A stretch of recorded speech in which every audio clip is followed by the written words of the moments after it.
Germany finds itself in the current geostrategic environment in a particularly difficult position. It is, I think, the world's fourth biggest economy. It is profoundly interdependent with global economic and financial streams and with migration streams. It had outsourced its security to the United States, its energy security to Russia, and its trade-based growth to China. And in the current geostrategic environment, all of those premises for German prosperity, wealth, safety, security are in question.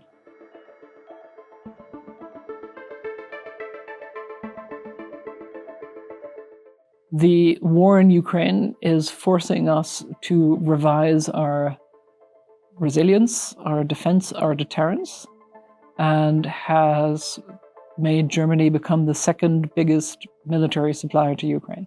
At the same time, it became very clear immediately that the Russians were going to use, and had in fact been using, our energy dependency on Russian fossil fuel imports as a political weapon. The term for this is weaponization of interdependence. And in fact, it became clear around the full-scale invasion that the Russians had deliberately let the level of gas in the big German storage units decline to near zero levels, which was important because we were resuppliers of gas to some of our Eastern European neighbors.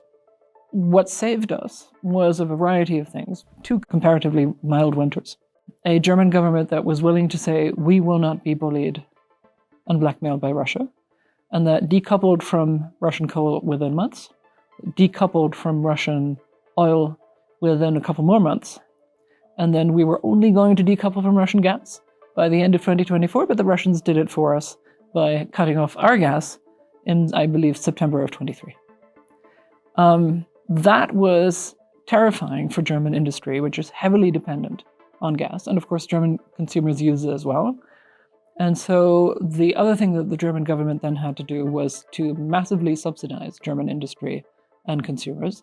And of course, hoovering up LNG on world markets and building at record speed LNG terminals. We were the one country in Europe that didn't have any LNG terminals, again, because we had massively banked on pipelines. And of course, no depiction of this course of events can be complete without references to the still unexplained explosion of Nord Stream 2, the latest pipeline through the Baltic Sea to Russia. The energy dependency of Germany on Russia is practically at zero. I say practically because we are still importing LNG via others from Russia. That's not generally known at small quantities, but it's still happening. And then there's the China part, which is much more complicated because we are interdependent with the Chinese economy in much more complicated ways. The return on investment for German industry has been much, much bigger than it ever was for Russia. And when I say return on investment, I say that deliberately because we weren't just selling stuff to the Chinese, we were also investing massively, right? Building huge chemical plants in China.